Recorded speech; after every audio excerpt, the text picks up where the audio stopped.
Hi, guys. Thanks for stopping by today. I have got an amazing story to tell you today.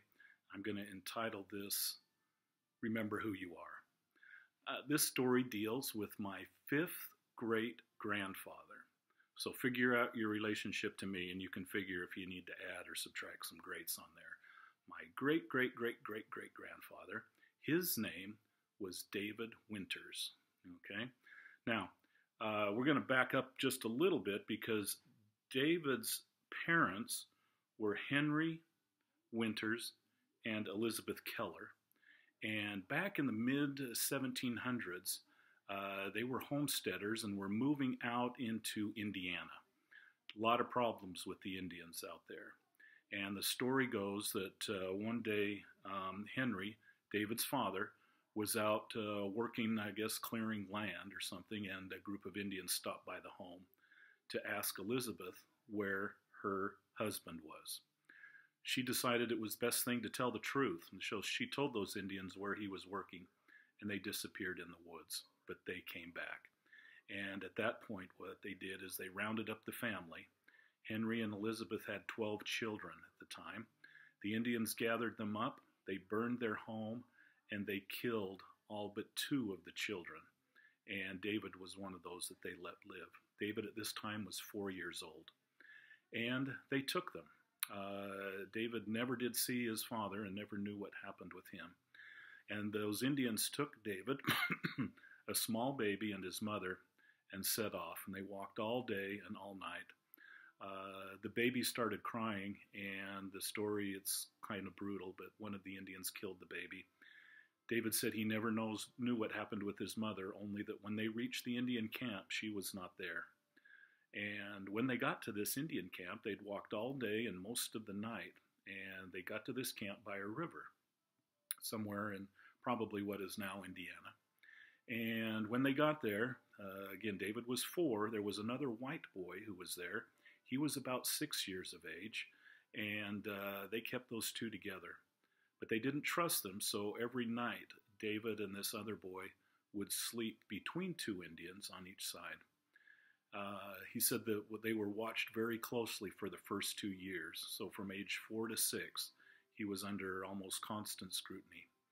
And after that, they started to get a little more freedom, and they were allowed to move about a little bit more. And they would start to play with the other Indian children. And as they got older, they were beginning to be trusted more and more. And finally, excuse me, at about 10 years of age, David and this other boy, who was now probably about 12, they would get up in the morning, they would play, and they would go out a little bit farther every day, moving away from the camp, but always returning at night. They were trying to develop some trust with these Indians. Finally, it says in February, when David was 10 years old, they made their escape. And they ran all day and all night, and finally found a log that they could sleep in. They were very happy that they finally got away. However, that night they could hear Indians coming.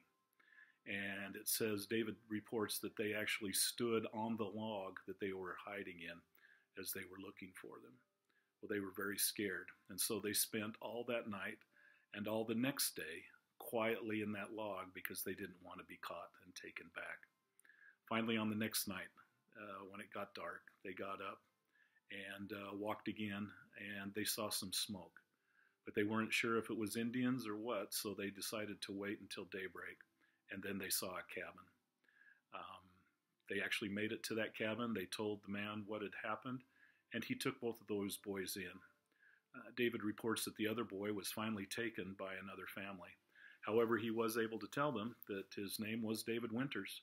And when they heard the story, they felt it was no need trying to go and look for his parents.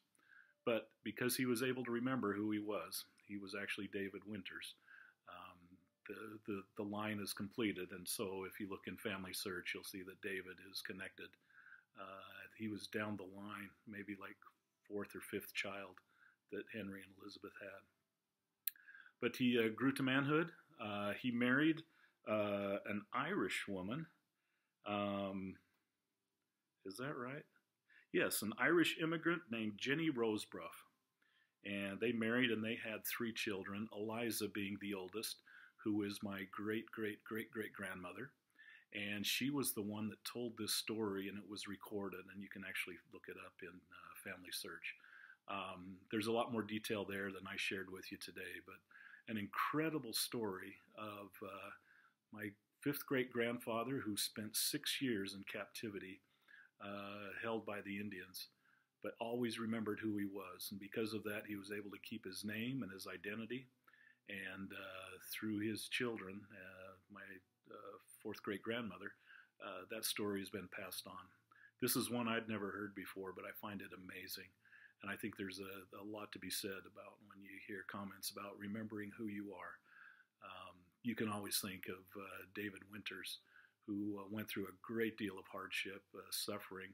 He saw some horrible things as a child, and yet he went on to live a productive and a full life. He actually became says he was a flatboat, worked on a flatboat on the Mississippi River, and I thought that was kind of interesting as well. So he was able to go on, and we've talked about some of our other ancestors before, but this is a unique story that I think is quite fascinating. And again, I hope that you can remember who you are and the things that you stand for. So thanks for stopping by. It's a pleasure to see you, and we'll talk to you next time. Bye-bye.